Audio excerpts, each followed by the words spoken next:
안녕하세요. 저는 30대 후반 여자입니다. 늦은 나이에 그토록 바라던 아기를 키우며 하루하루 힘들지만 보람차게 지내고 있는데요. 그래도 육아가 워낙 힘든지라 이곳에서 매일 사연을 들으며 스트레스를 풀고 있어 늘 감사한 마음을 가지고 있답니다.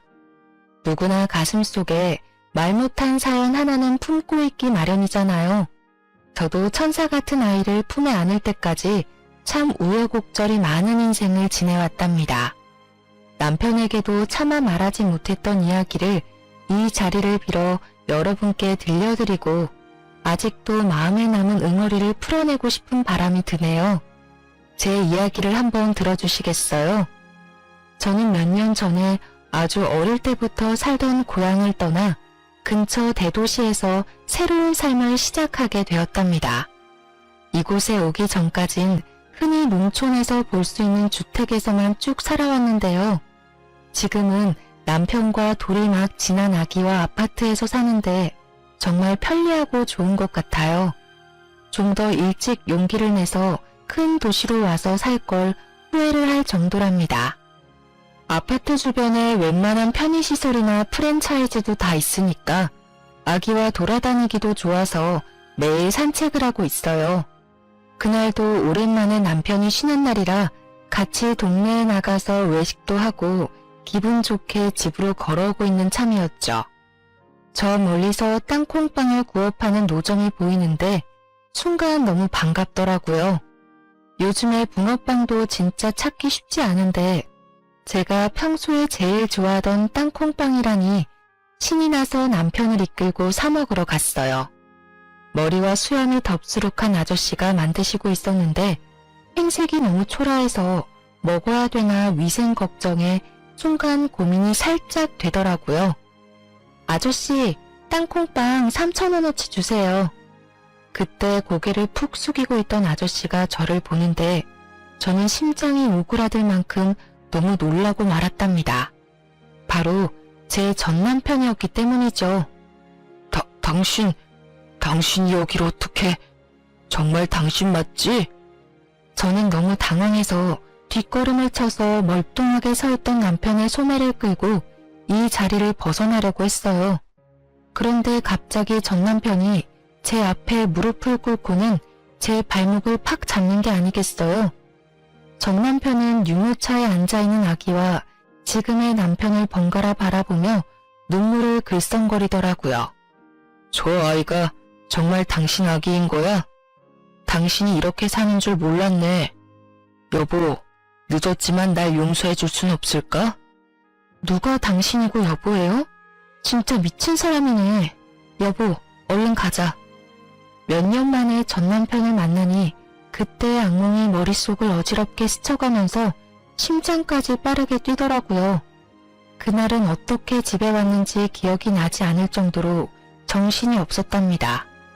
도대체 저에게 어떤 일이 있었는데 이렇게 남편에게 학을 떼는지 궁금하실 것 같아요. 그럼 본격적으로 이야기를 펼쳐가 볼게요. 남편과 저는 계속 같은 동네에서 살았기 때문에 어릴 때부터 대충 아는 사이였어요. 초등학교부터 고등학교 때까지 학교가 하나뿐이라 계속 얽힐 수밖에 없었죠. 그러다 고3 때 짝이 된 후로 급격하게 친하게 지내게 되었죠. 남편의 부모님은 계속 농사를 지으셔서 남편도 대학에 갈 생각은 전혀 없고 졸업하고 바로 농사를 지을 거라고 하더라고요. 저는 어떻게든 다른 도시로 가보려고 수능 준비를 열심히 해봤지만 결국 지망했던 학교에 모두 떨어지고 말았어요. 사실 어릴 때부터 공부엔 별로 취미가 없어서 재수할 생각은 하지 않았고 읍내에 있는 약국 보조로 취직을 하게 되었답니다. 둘 다 대학에 안 가게 되니 더 자주 만나게 되더라고요. 대부분의 친구들은 큰 도시로 나가서 대학 생활을 시작했거든요. 남편은 읍내에 나올 때마다 제가 일하는 약국에 들러서 먹을 걸 사서 건네주기도 하고 퇴근할 시간에 맞춰 데리러 오기도 했죠. 그렇게 자연스럽게 데이트를 하고 3년 동안 연애를 하게 되었죠. 일찍 결혼해서 안정적으로 가정을 꾸리고 싶다는 남편의 설득에 휘말려 들어서 20대 초반의 나이에 결혼까지 하게 되었답니다. 이미 양쪽 부모님도 동네 이웃이라서 딱히 반대도 없었고 집안 수준도 비슷비슷해서 결혼식도 수준에 맞춰 평범하게 끝냈죠. 근데 결혼식 끝내자마자 시부모님이 이렇게 말씀을 하시는 거예요. 지금 사는 집에 민식이 방에서 신혼살림 시작해라. 따로 집 얻을 필요가 뭐 있냐. 민식이는 여기서 농사일하는데 읍내에 살 수도 없는 노릇이고. 여지껏 아무 말 없으셔서 전 당연히 나가 사는 줄 알았는데요. 집 얻어줄 거였으면 결혼식 전에 다 정했겠지. 어려서 그런가 맹해서 그런가 뭘 아는 게 없네. 그렇게 알고 니네 부모님한테도 그렇게 전해라. 혼수해올 필요도 없다. 저는 작은 원룸에서 시작해도 둘이서 알콩달콩 지내는 신혼생활을 하고 싶었는데 너무 황당스럽더라고요. 그렇지 않아도 남편에게 집은 언제 알아볼 거냐고 계속 물어봤었거든요. 그때마다 남편은 기다리라고만 하고 피하는 눈치가 있긴 했는데 사실 저를 시댁으로 불러들일 생각을 하고 있었던 것 아니겠어요? 원룸 알아보고 있다며, 부동산에도 다녀왔다며. 근데 시댁에서 살자니 이게 무슨 말이야? 너 나 속인 거야? 야, 속이긴 누가 속여. 말을 그렇게 하냐? 농사 짓는 게 얼마나 힘든지 알아? 그리고 맨날 새벽에 나가야 돼. 근데 어떻게 읍내에서 살아? 넌 그렇게 생각이 없어? 아니 그럼 처음부터 그렇게 말을 하던가. 그럼 내가 이해하고 시댁 들어갈 마음의 준비라도 했을 거 아니야. 뭔 마음의 준비를 해. 어차피 니네 집에서 바로 지척으로 옮겨와서 사는 건데. 친정도 가깝고 얼마나 좋냐? 넌 복 터진 줄이나 알아. 어떻게든 둘러대는 남편을 보자니 속은 것 같고 너무 답답했지만 결혼을 물을 수도 없으니 어쩔 수 없이 시댁에 들어가 살기로 했죠. 친정 부모님도 남편이 농사를 지어야 한다고 시부모가 이미 말을 해놨는지 그냥 들어가 살라고 말을 하셨답니다. 시골은 도시랑은 분위기가 많이 다르긴 하잖아요. 어른들 말을 더욱 따라야 하고 생각 없이 그냥 해야 되는 관습도 많고요. 심지어 남편에겐 2살 어린 남동생도 있었는데 남동생 방이 바로 옆방이더라고요. 민망하고 불편했지만 이젠 가족이라는 생각을 하며 시댁 생활에 적응하려고 노력했답니다. 농사를 짓는 집이라 그런지 친정과는 분위기가 많이 다르더라고요. 친정 부모님은 읍내 시장에서 속옷 가게를 하시거든요. 그래서 저는 시골에 살아도 농사일을 한 번도 해보질 않았어요. 친정 부모님은 집 마당에 작은 텃밭조차도 없는데 시댁은 쌀 농사에다 넓은 밭에는 진짜 다양한 채소들을 엄청 심더라고요. 제가 결혼한 첫 해에는 고추 농사를 크게 지었는데 제가 얼마나 호되게 당했는지 지금도 고춧가루라면 쳐다도 보기 싫답니다. 남편은 새벽 6시면 밭에 나가고 저는 8시에 읍내로 출근을 했는데요. 제가 출근하려고 방을 나오면 시모가 못마땅한 눈으로 쳐다보기 일쑤였어요. 지금이 한창 바쁠 땐데 저건 뭐가 중요한지도 모르고 분이나 쳐바르고 나가니 원. 어머니, 저도 나가서 일하는 거예요. 돈 버는 거라고요. 누가 들으면 놀러 가는 줄 알겠네요. 네가 말대꾸를 꼬박꼬박 할 때마다 얼마나 쥐어받고 싶은지 아냐? 네 남편은 새벽부터 나가서 고추 딴다고 허리가 부러진다. 네 남편 힘든 거 알면 1시간이라도 일찍 일어나서 도와라. 어머니, 저도 저녁까지 일하고 오면 얼마나 피곤한데요. 오자마자 저녁까지 차려야 하고요. 아버님이 아침밥 하라고 하셔서 아침밥도 차려야 되고요. 또 말대꾸. 내일부터 1시간이라도 고추 따고 읍내 나가. 알았어? 시모가 저를 노려보고 쏘아대고 방으로 확 들어가 버리는데 진짜 화가 나더라고요. 제가 일한다고 화장하고 번듯하게 옷 입는 게 못마땅한 모양인 듯 했어요. 저도 집에 들어앉아서 일바지 입고 농사를 짓길 바라는 것 같은데 저는 농사일은 진짜 하기 싫었거든요. 거기다가 시부가 며느리한테 아침밥도 못 얻어먹는다고 앓는 소리를 해서 결혼하고 일주일 됐을 때부터 새벽 6시에 일어나서 매일 밥하고 국해서 밥 차렸고요. 시댁은 그동안 밥을 어떻게 먹었던 건지 농사지은 채소로만 먹고 살았는지 식탁에 고기나 생선 올라오는 날이 없더라고요. 그래서 제가 너무 먹고 싶어서 가끔 퇴근하고 고기를 사가곤 했거든요. 그럼 아주 시부모나 남편이나 도련님이나 걸신 들린 것처럼 고기를 먹더라고요. 그래서 종종 사갔더니 이젠 아예 일주일에 3번은 고기 사오라고 그렇게 저를 들볶는 거 있죠. 저는 퇴근해서 저녁밥 차리면 금세 밤 9시 되고 제대로 쉴 시간도 없었는데요. 시모는 제가 농사일을 안 거둔다고 매일 나가 노는 사람 취급을 하니까 너무 짜증이 났답니다. 어찌나 밭에 안 간다고 시모가 눈치를 주는지 결국 다음날부터 아침 6시에 나가서 남편을 도와 고추를 따고 회사에 출근을 했네요. 해본 적 없던 밭일을 하니 허리가 얼마나 아프고 끊어질 것 같았는지 한 달 넘게 물리치료 받으며 고생을 했답니다. 그날 저녁에도 어김없이 부랴부랴 저녁 식사 준비를 하고 가족들이 다 둘러앉아 먹기 시작했죠. 오늘은 고기 없어요? 어제도 없더니만.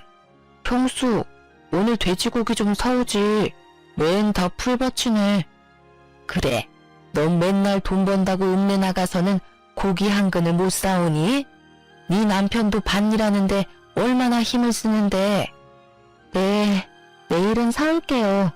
오늘 늦게 퇴근해서 마을버스 놓칠까봐 그랬어요. 남편한테 듣기론 제가 시집 오기 전까지만 해도 돼지고기도 한 달에 한 번 먹었다던데 이젠 시모며 도련님이며 이틀이 멀다 하고 고기 타령을 해대니 황당하더라고요. 제 월급의 절반은 고기 사는데 돈을 다 썼을 정도였으니까요. 저는 그렇게 쳇바퀴 도는 생활을 이어나갔고 어느새 세월은 흘러 결혼한 지 7년 차가 되어가고 있었죠. 지금도 이때만 생각하면 그 지옥 같던 시간을 어떻게 견뎠나 싶어요. 결혼한 지 1년쯤 지났을 무렵부터 시부는 손주 타령을 하기 시작했죠. 시모도 아들만 둘을 낳아서 시부 집안에서 그걸로 대접을 좀 받은 모양이더라고요. 결혼 2년 차까지는 어떻게 해야 아들을 낳을 수 있다느니 그런 얘기를 엄청 자주 들었는데요. 3년이 지나도 아기가 생기지 않자 시부모는 눈에 띄게 저를 구박하기 시작했답니다. 아침에 일어나자마자 시모가 뭐라고 물어봤는지 아시나요? 오늘은 소식 없냐? 노력은 하고 있는 거 맞아? 도대체 손주는 언제 안겨줄 거야? 나이도 어린데 왜 도대체 애가 안 들어서는 거야? 이 소리를 매일 아침 7년 가까이 들으니 진짜 사람이 미칠 것 같더라고요. 저라는 사람은 없어지고 시댁에서 저는 손주를 낳아야 하는데 하자가 있어 낳아주지 못하는 존재가 되어 있었죠. 시부모 지인의 손주라도 보고 오는 날이면 아주 난리가 날 정도로 저를 못살게 굴었어요. 그 옆편네 며느리는 나이가 39이라더라. 39에도 애를 낳았는데 도대체 넌 무슨 하자가 있길래 애가 안 들어서냐고. 그릇을 바닥에 던지는 건 예사였고 언젠가는 너무 화가 난다면서 제 뒤통수를 때린 적도 있었어요. 그때 시모에게 한마디라도 하며 대들었어야 하는데 그때 저는 너무 위축이 되고 그냥 맞고만 있었네요. 시부모는 친정 부모님도 점점 막대하기 시작했어요. 친정이 지척인데도 저를 친정에 보내주지도 않았고 심지어 명절에도 음식하느라 집에 가보지도 못했답니다. 시모는 우연히 친정엄마를 길에서 보기라도 하면 큰 소리로 막말을 하기도 했다고 해요. 도대체 애를 어떻게 키웠길래 나이가 20대인데 애가 안 생겨? 그럼 한약이라도 지어다가 좀 먹이던가 음식을 좀 해오던가 해야지. 주원 딸한테도 이렇게는 안 하겠네. 이 옆에 내가 뚫린 입이라고 함부로 말을 뱉어? 어떻게 키웠냐니? 금지옥엽 몇 달 데려다가 해보지도 않은 농사일 시키면서 구박이나 하면서 내가 지금 얼마나 참고 있는 줄 알아? 애가 몸이면 마음이 편해야 애도 들어설 거 아니야? 아이고, 누가 들으면 내가 아주 천하의 못된 시험인 줄 알겠네. 옛날 같았으면 벌써 소박당했을 위인을 데리고 사는 것만 해도 고맙다고 할 것이지. 제가 이혼하고 나서야 저에게 말을 해주신 건데 그 당시에는 저에게 해가 될까봐 말도 못하시고 시모의 행패를 다 견뎌오셨던 거죠. 어쩐지 언제인가부터 친정엄마가 임신에 좋다는 한약이며 각종 즙이며 음식을 계속 챙겨주시더라고요. 저는 아무것도 모르고 받아먹기만 했었는데 엄마가 어떤 마음으로 준비를 해주셨을지 지금 생각해도 죄송해서 눈물이 난답니다. 남편은 딱히 말하지는 않았지만 같이 길을 걸어가다가 아기라도 보이면 한참을 뚫어지게 바라보기도 하고 슬그머니 웃음을 짓기도 했어요. 그 모습을 보고 있으면 가슴이 철렁하고 내려앉기 일쑤였답니다. 20대 초반의 어린 나이에 결혼을 했으니 사실 언젠가는 아기가 생길 거라 생각하고 여유롭게 생각했던 것도 있었는데요. 30대가 넘어가니까 점점 초조해지기 시작했어요. 난임에 대해 여러 가지 알아보다가 병원에 가서 제대로 검사를 받아봐야겠다고 생각했죠. 우리 병원에 가서 둘 다 검사 좀 받아보고 시험관 같은 거 해보면 어떨까? 그럼 큰 병원에 가야 되는데 여기서 그 먼 데를 어떻게 다니냐? 그리고 시험관 하면 돈 엄청 드는 거 아니야? 나라에서 지원받을 수도 있어. 내가 알아볼게. 일단 병원 한번 가보자. 지금 한창 바쁠 땐데 거길 어떻게 다니냐? 한번 가고 마는 게 아니고 계속 가야 되잖아. 아, 그리고 뭘 그렇게까지 해. 생기면 생기고 아니면 아닌 거지. 당신은 어머님이 날 얼마나 구박하는지 몰라? 나 혼자 꾹꾹 참으니까 내가 지금 괜찮은 것 같아? 당신이 얼마나 모른 척을 하면 내가 아예 당신한테 하소연도 안 해. 내가 나만 위해서 병원 가보자고 해? 당신도 아기 원하잖아. 길에서 애들만 보면 눈도 못 떼는 거 내가 모르는 것 같아? 내가 임신하냐? 네가 못 가는 걸 가지고 왜 나한테 난리야? 암튼 지금은 못 가니까 겨울에 좀 한가해지면 가든가 말든가 알아서 해.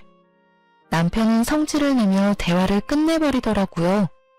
저는 그 후로도 계속 남편에게 병원에 가자고 얘기해봤지만 남편은 미루기만 할 뿐이었죠. 임신하지 못해서 하루하루 속이 말라 비틀어지는 제 마음은 알아주지도 않고 점점 더 저를 무심하게 대해가더라고요.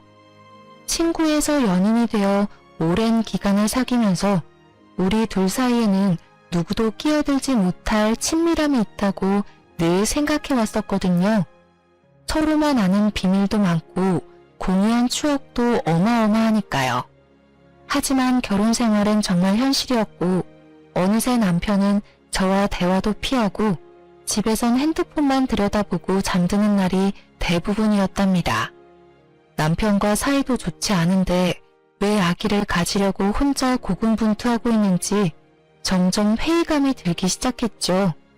시모의 구박과 늘 못마땅한 눈초리에서 벗어나서 하루라도 이 집을 떠나고 싶다는 마음이 점점 강해져만 갔답니다. 그러던 어느 날 도련님이 대형 사고를 치고 집에 들어왔더군요. 베트남으로 여행을 간다고 하더니 글쎄 거기서 결혼을 해서 신부를 떡하니 데려온 게 아니겠어요. 시부모를 비롯해 저와 남편 모두 너무 놀라서 기절할 뻔했답니다. 야 이놈의 자식아, 결혼이 무슨 애들 장난이야? 벌써 혼인신고까지 했단 말이야? 이를 어쩌면 좋아. 요즘엔 국제결혼이 대세야. 제대로 된 한국 여자가 이 시골로 들어와서 나랑 결혼을 하겠어? 어차피 40 넘어도 못해. 어리고 이쁘고 말도 잘 듣고 얼마나 좋아? 우리 마누라 이제 22살이야. 내가 먼저 손주 안겨드릴게. 손주? 아유, 그러면 되겠네. 어차피 쟤는 글렀으니까 우리 둘째 며느리한테 손주 욕심 좀 부려보자. 자자, 이쪽으로 들어와라. 저는 그렇게 어린 티가 나는 베트남 출신 동서까지 한 집에서 지내며 또 갖은 고생을 더하기 시작했답니다. 마치 제가 막 시집 왔을 때의 모습을 보는 것 같아서 저 나름대로 배려도 하고 최대한 도와주려고 생각을 하고 있었는데요. 며칠이 지났을 때부터 그건 저의 기우였다는 걸 알게 되었죠. 동서는 한국말을 아예 못하는 건 아니고 기본적인 건 말을 할 수가 있었는데 시모에게 어찌나 애교를 부리는지 시모가 솔솔 녹는 게 보일 정도였어요. 그리고 눈치가 빨라서 바로 집안이 어떻게 돌아가는지 파악을 끝낸 모양이더라고요. 제가 아기를 못 가져서 구박을 받는다는 걸 알아보고 시모에게 말끝마다 이렇게 말하더군요. 엄마, 나 이건 못해. 나 졸리다. 건강해야 아기 가진다. 그래. 들어가서 좀 쉬어라. 이건 첫째가 하면 되니까 너는 얼른 손주 안겨줄 생각만 해. 들어가라. 집에 처음 들어왔을 때는 제가 밥을 하고 있으면 옆에서 서성거리며 돕는 신용이라도 했었는데요. 몇 주 지나고 나서는 시모가 뭐만 시키면 못한다고 하면서 저를 빤히 보는 게 아니겠어요? 진짜 하는 짓이 어이가 없어서 헛웃음만 나왔답니다. 엄마, 나 청소 힘들다. 배가 아파요. 그래? 배가 왜 아파? 그럼 좀 앉아있어.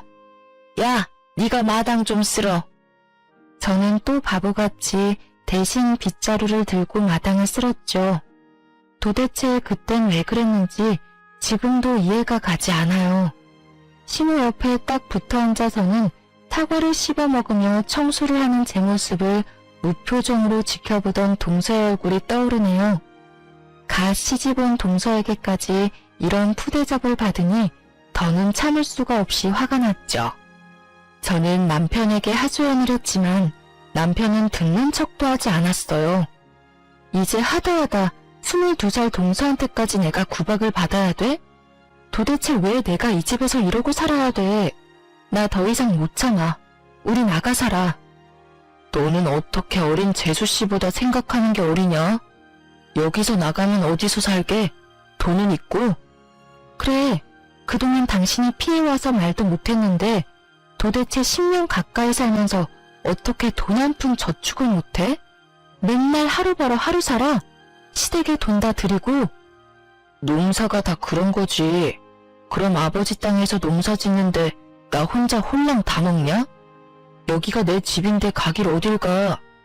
다 네가 애를 못 낳아서 벌어지는 일인데 도대체 나한테 어떻게 하라고?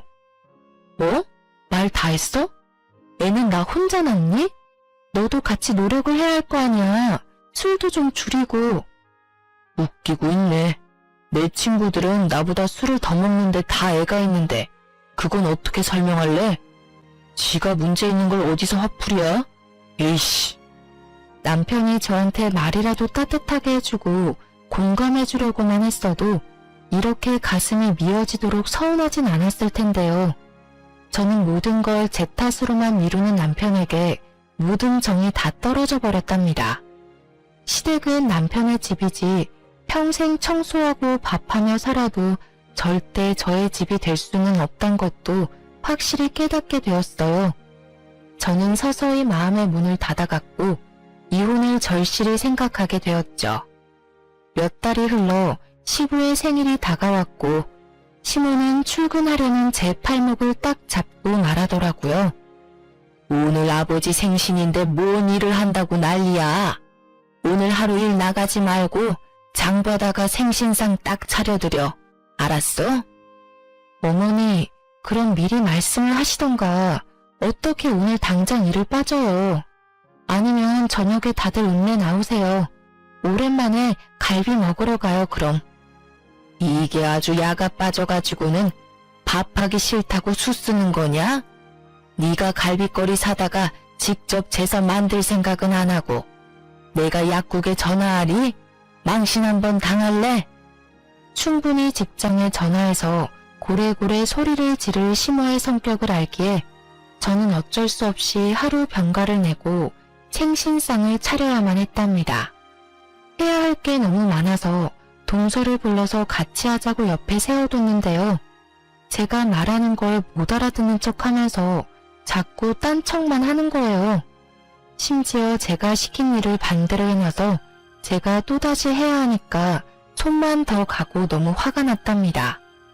동서, 씻어서 넣어야 되는데 그냥 넣으면 어떡해. 다 건지라고. 아, 비켜봐. 제가 동서를 밀어내고 다시 하고 있는데 옆에서 나지막한 동서의 목소리가 들려왔죠. 저는 들리는 욕짓거리에 제가 잘못 들었나 귀를 의심했답니다. 동서, 지금 나한테 욕한 거야? 내가 지금 잘못 들은 거야? 아, 진짜 피곤하게 하네. 애도 못 가지는 게. 뭐? 야, 네가 뭘 한다고 그딴 말을 해. 너 한국말 못한다며? 너 거짓말한 거지? 너 정체가 뭐야? 제가 소리 지르는 걸 듣고 심호가 달려왔는데 갑자기 동서가 뺨을 한 손으로 붙잡고 스르르 주저앉는 데 아니겠어요? 그러면서 동서가 엉엉 울기 시작하는데 진짜 황당해서 말도 안 나오더라고요. 뭐야, 너 지금 얘 때렸냐? 이게 아주 막 나가네. 감히 우리 손주 볼 몸에 손을 대. 갑자기 심호가 제 머리채를 확 휘어잡더니 마구 흔들기 시작했어요. 저는 너무 놀라서 그대로 당하고만 있다가 정신을 차리고 심호를 확 밀어냈죠. 그놈의 손주. 제대로 알지도 못하면서 왜 나한테 이래요? 내가 얘 때린 걸 봤어요. 오히려 얘가 나한테 욕을 했다고요. 다 필요 없고 나는 이만 꺼져줄 테니까 원하는 손주 많이 보세요. 이게 아주 간이 배 밖으로 나왔네. 진작 소박을 놨어야 하는데. 아이고 분통 터져. 어디서 저런 게 굴러 들어와서는. 저는 저에게 악을 쓰는 심호와 그런 저를 뒤에서 비웃으며 보고 있는 동서를 뒤로하고 시댁을 뛰쳐나와 버렸답니다. 그리고 바로 친정으로 갔고 혹시나 남편이 찾아올까봐 큰 도시에 사는 친구 집으로 몸을 피해버렸죠. 참 황당한 건 제가 그렇게 집을 나왔는데 일주일이 지나도 남편에겐 전화 한 통도 안 했다는 거였어요. 심지어 친정에 찾아오지도 않았죠.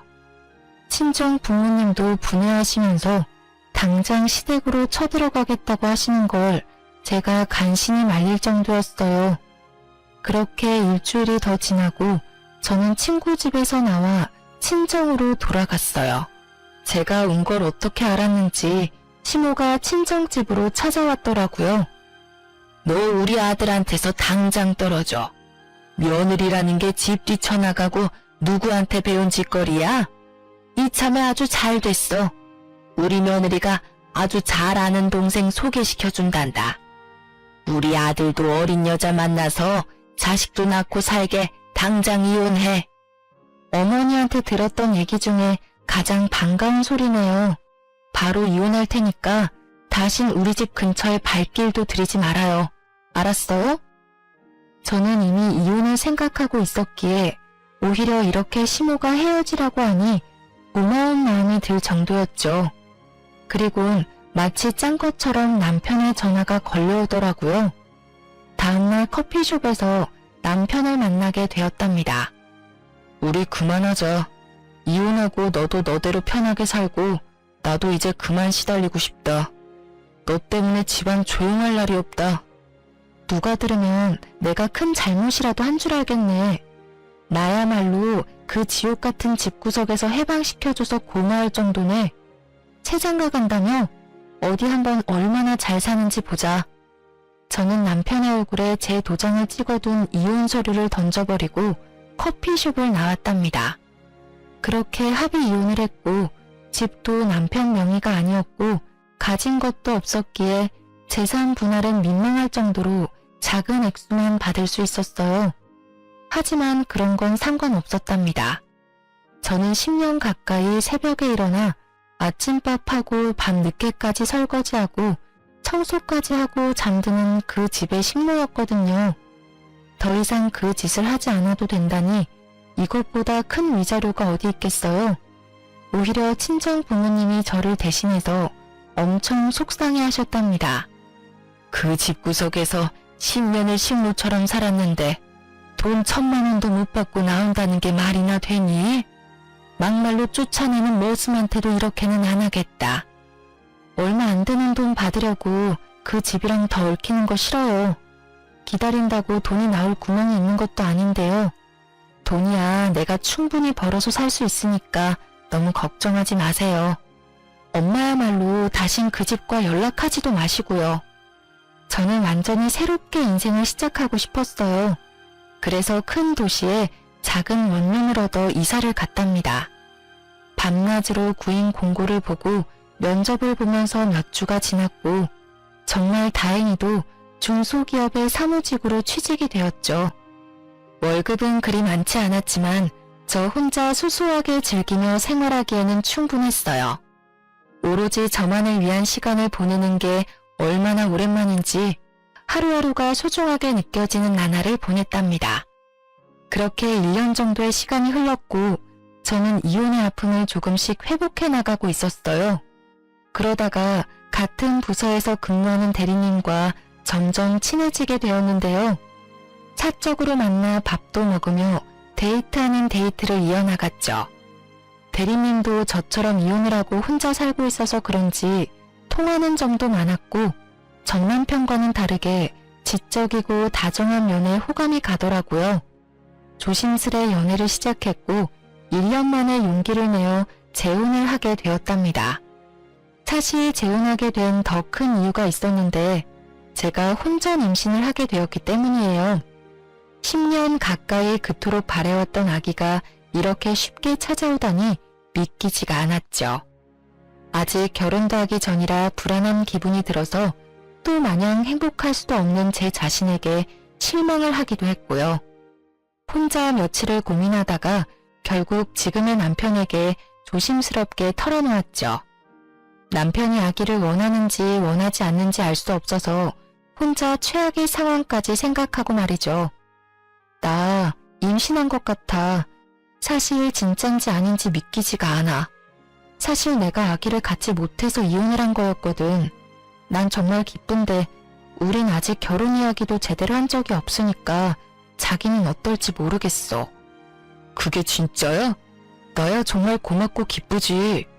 우리 나이가 있으니까 결혼을 해도 아기 생각은 반쯤은 포기하고 있었는데 이렇게 결혼 전에 선물이 찾아오다니 정말 고마워. 우리 둘을 닮은 아기라니 믿어지지가 않네. 우리 배 불러오기 전에 얼른 결혼식 서두르자. 정말이야? 나랑 결혼 생각도 하고 있었던 거야? 나 혼자 얼마나 고민했는지 몰라. 이 바보야, 당연하지. 당신이랑 처음 만나기 시작했을 때부터 결혼 생각했었어. 내가 그동안 믿음을 못 준 것 같아 미안해. 당신이 전에는 어떻게 살았는지 모르겠지만 이제 나랑 우리 아기랑 행복하게 살자. 지금의 남편이 임신 사실을 알고 정말 기뻐하며 속전속결로 결혼을 진행하는 모습을 보고 믿음을 갖게 되었답니다. 재혼이다 보니 그냥 간단하게 식사하는 걸로 결혼식을 올리고 함께 살게 되었죠. 아기는 뱃속에서 무럭무럭 잘 자라주었고 어느새 마치 거짓말처럼 제 품에 저의 아들이 안겨있더라고요. 30대 후반에 육아를 하려니 체력적으로 힘들기도 했지만 아기의 웃는 얼굴만 보면 가슴 깊이 행복감이 밀려왔죠. 저는 그렇게 지금의 남편과 아기와 함께 제 인생에서 최고로 행복한 순간들을 보내고 있는 중이었죠. 그 땅콩빵을 사러 가기 전까진 전 남편과 전 시댁 생각은 완전히 잊어버리고 있었는데 말이에요. 초라한 행색의 전 남편이 제 앞에 털썩 무릎을 꿇고 눈물을 글썽이는데 참 할 말이 없더라고요. 당신이 얼마나 보고 싶었는지 몰라. 염치가 없어서 연락도 못했지만 만나면 꼭 이 말 하고 싶었어. 정말 미안해. 당신한테 했던 일 다 미안해. 용서해줘. 이제 와서 무슨 용서가 필요해? 다 지난 일이고 난 지금 잘 살고 있으니까 그쪽도 다 잊고 사세요.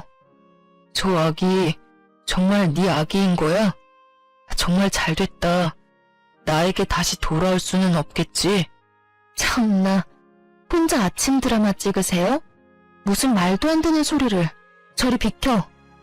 남편이 흑흑거리며 울자 기둥에 손이 묶여있던 늙은 여자가 남편 쪽으로 서서히 다가왔어요. 저는 그 모습을 보고 너무 놀라서 뒤로 자빠질 뻔했답니다. 그토록 저를 괴롭혔던 시모였거든요. 시모는 머리가 산발이고 눈은 이상하게 초점이 없더라고요. 그러다가 유모차에 있는 아기를 보더니 눈빛이 반짝 광채가 나는 게 아니겠어요. 내 손주가 여기 있었구나. 네가 내 손주를 훔쳐갔어. 내 손주. 기둥에 줄로 손이 묶인 채 아기에게 다가오려고 손을 휘젓는 모습이 좀비 영화가 따로 없더라고요. 그 순간 시모는 무슨 계력이 생겼는지 글쎄 줄을 끊어내고는 아기에게 달려드는 게 아니겠어요. 저는 놀라서 몸이 얼어붙어 있는데 다행히도 지금의 남편이 시모를 바닥으로 세게 밀어버렸답니다. 시모는 바닥에 내동댕이 쳐진 채 내 손주라고 계속 울부짖더라고요. 그 모습을 보는데 어찌나 오싹한지 저는 서둘러 남편 팔을 잡아 끌고 도망쳐버렸답니다. 우리를 뒤쫓아오려는 시모를 잡고 저를 멀거니 보고 있는 전 남편의 모습을 마지막으로 보았네요. 그 후로 며칠이 지났고 저는 일부러 전 남편을 본 쪽을 피해서 다녔답니다. 혹시나 다른 곳에서 마주치진 않을지 겁도 나더라고요. 결국 친정엄마에게 전화를 걸어 마주친 이야기를 털어놓았죠. 친정 부모님은 계속 같은 동네에 살았기에 싫던 좋던 시댁의 사정을 전해드릴 수밖에 없었는데요. 저한텐 지금까지 아무 말도 해주시지 않았던 거예요. 제가 조심스레 물어보자 이제야 엄청난 이야기를 전해주시더라고요. 저와 이혼을 한 뒤에 남편은 한 달 만에 재혼을 했다고 해요. 베트남 동서가 친한 동생이라면서 소개시켜줬다는데 이미 한국에 살고 있어서 속전속결로 결혼식도 안 올리고 혼인신고만 하고 살게 된 거죠. 심지어 그 여자는 20살이었다고 하더라고요. 그런데 1년이 지나도 2명의 베트남 여자에게선 임신 소식이 들리지 않았고 시모는 점점 그 둘을 구박하기 시작했죠. 남편과 결혼한 여자가 시모한테 자기는 아무 이상이 없다면서 병원에 가서 확인을 해보자고 악을 쓰며 대들었다고 해요. 그래서 남편도 큰 마음을 먹고 병원에 가서 검사를 해봤고 결과는 정말 충격적이었죠. 남편이 바로 무정자증이었던 거예요.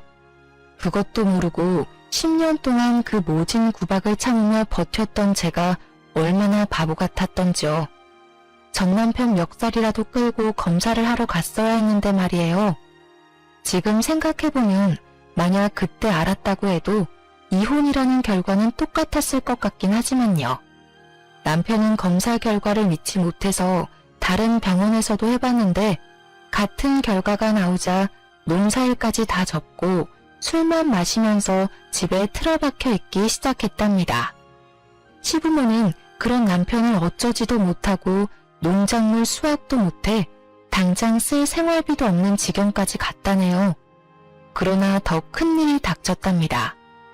어느 날 갑자기 도련님이 미친 사람처럼 온 집안을 헤집으며 다녔어요. 이것들 어디 갔어? 엄마, 이것들 나갔어? 어디 갔냐고. 누구? 네 처? 몰라. 아침까진 보였는데 어디 갔나? 그러고 보니 둘 다 코빼기도 안 보이네? 엄마, 큰일 났어. 여기 이 서랍에 땅 문서 있던 거 맞지? 없어, 없다고. 이것들이 다 들고 튀었다고. 뭐? 도대체 이게 무슨 소리야? 똑바로 좀 말해봐. 아침에 은행에서 전화가 왔는데 그게 벌써 몇 달 전에 내 이름으로 대출을 받았대. 그거 이자 갚으라고 전화가 온 거야. 그리고는 부동산 형님이 전화가 와서는 우리 땅이 팔렸다는 거야. 땅이 팔리다니. 누가 땅을 팔아? 우린 땅을 내놓은 적도 없는데. 네 말로는 그것들이 다 팔아서 날랐다는 거야? 땅 문서 얼른 찾아봐. 아이고. 그렇게 경찰까지 와서 도망간 베트남 여자들의 행적을 쫓았지만 어디로 사라졌는지는 찾을 수 없었죠. 경찰이 알려준 바로는 한국에 들어오기 전부터 현지 브로커와 작당을 하고 한국 남자의 재산을 빼돌리려고 위장 결혼을 한 여자들이었답니다. 벌써 한국 남자와 몇 번의 이혼을 했고 한국말도 수준급이었다는데 시부모와 자기 남편들 앞에서는 한국말을 못하는 척했던 거였죠. 어쩐지 동서가 저한테 욕지거리를 내뱉을 때 진짜 본 모습을 본 것 같아 더욱 충격을 받았던 것 같아요. 시댁은 땅도 잃고 거액의 빚까지 떠맡게 되었답니다. 그야말로 집안이 완전히 풍비박산이 나버린 거죠. 시부는 땅이 팔렸다는 걸 알고 중풍으로 쓰러져서 아직까지 집에서 거동도 못하고 누워있다고 해요. 도련님은 누워만 있는 시부를 강요하다가 못 견디겠다면서 집을 나가서 연락두절이 되었고요. 시모 역시 큰 충격을 받아서 전부터 조금씩 알아왔던 치매가 더욱 심해지게 되었다네요. 시모는 제정신이 돌아올 때마다 전 남편을 붙잡고 제 얘기를 하며 가슴을 치며 울었다고 해요. 야야, 우리 첫째는 어디 갔니? 읍내에 고기 사러 갔나? 요즘 들어 통 보이질 않는다. 무슨 소리야, 엄마가 내쫓아놓고는 이제 와서. 이게 다 엄마 때문이야. 그놈의 손주가 뭐라고 그렇게 구박을 해대더니. 아니 그럼 걔가 집을 나갔단 말이야? 앞장서라. 친정집에 있을 거 아니야. 얼른 잡아오게. 걔가 나간 게 아니라 엄마가 이혼시켜 내쫓았다고. 나한테 그 베트남 기집애랑 결혼하라고 손주 봐야 된다고 꼬드기지만 않았어도 우리 집 이렇게는 안 됐을 거야. 엄마 손주 욕심 때문에 다 망해버렸다고. 당연히 잘 살길 바라진 않았지만 이 정도로 처참하게 망해있을 줄은 상상도 못했었는데요. 시모가 손주 욕심을 부리다가 벌어진 일이라 자업자득이라고 밖에 할 수 없을 것 같네요. 당장 먹을 쌀도 없는 지경에 이르자 전 남편이 정신을 차려야겠다고 생각을 했나 보더라고요. 친구들에게 돈을 빌려다가 땅콩빵 장사를 시작하게 된 거였고요. 집에는 이미 시부가 누워있고 정신이 나간 시모를 집에 같이 둘 수가 없어서 장사하는 곳마다 어쩔 수 없이 데리고 다녔다는데요. 시모는 치매가 걸렸어도 손주는 포기를 못했는지 길에서 아기만 보면 내 손주라고 악을 쓰며 빼앗아 가려고 했다고 해요. 아기 엄마들은 도둑년이라고 때리려고도 해서 벌써 경찰서에도 몇 번이나 다녀왔었다네요. 그래서 결국 전 남편이 시모가 움직일 수 없도록 묶어두고 장사를 하게 되었던 거죠. 내가 다시는 그 집구석 얘기는 너한테 하지 않으려고 했다. 혹시나 그 집 인간들이 널 찾아갈까봐 네 아버지가 엄청 단속했지. 다 너한테 저지른 일 되돌려 받은 거니 난 오히려 속 시원하다. 이젠 그 집구석 얘긴 다시 물어보지 말고 지금 네 가족하고 잘 살기만 해. 친정엄마는 이야기를 끝내시며 저한테 더 이상 궁금해하지 말라고 못을 박으셨죠. 그래도 오랫동안 함께 지낸 세월이 있어서 그런지 시댁의 나쁜 소식에 마냥 기쁘지만은 않았지만 한편으론 속이 시원하기도 했어요. 이런 마음조차 갖지 않고 아예 잊고 사는 게 최고라는 생각이 들어 계속 저에게 물어보는 지금의 남편에게도 대충만 얘기해주고 말을 아꼈답니다. 저는 그날에 다시는 안 보고 싶었던 시모의 얼굴을 우연히 마주쳐서 너무 놀랐고 우리 아기를 향해 달려들던 모습이 아직도 가끔 머릿속에 떠올라서 꿈에서까지 나오기도 하는데요. 저는 더 이상 그 사람들과 얽히고 싶지도 않고 저에게 고통과 상처를 준 일들이 아직 잊혀지지도 아물지도 않았어요. 전 남편이 저에게 지나간 세월에 대해 용서를 바랬지만 저는 용서도 동정도 하지 않고 그냥 묻어두려고 해요. 그냥 현재의 남편과 아기와의 새로운 삶에 더욱 집중하려고 한답니다. 툭툭 털어버리고 제 행복을 찾아가는 게 가장 현명한 복수라고 생각하거든요. 지금까지 저의 사연을 들으셨는데 어떠셨나요? 물론 저보다 더 기막힌 사연을 가진 분들도 많지만 저의 지나온 세월도 만만치 않다는 생각이 들지 않으시나요? 제 이야기를 들어주셔서 감사하고 여러분도 자신만의 행복을 찾아가는 하루를 보내시길 바래요. 항상 행복하세요.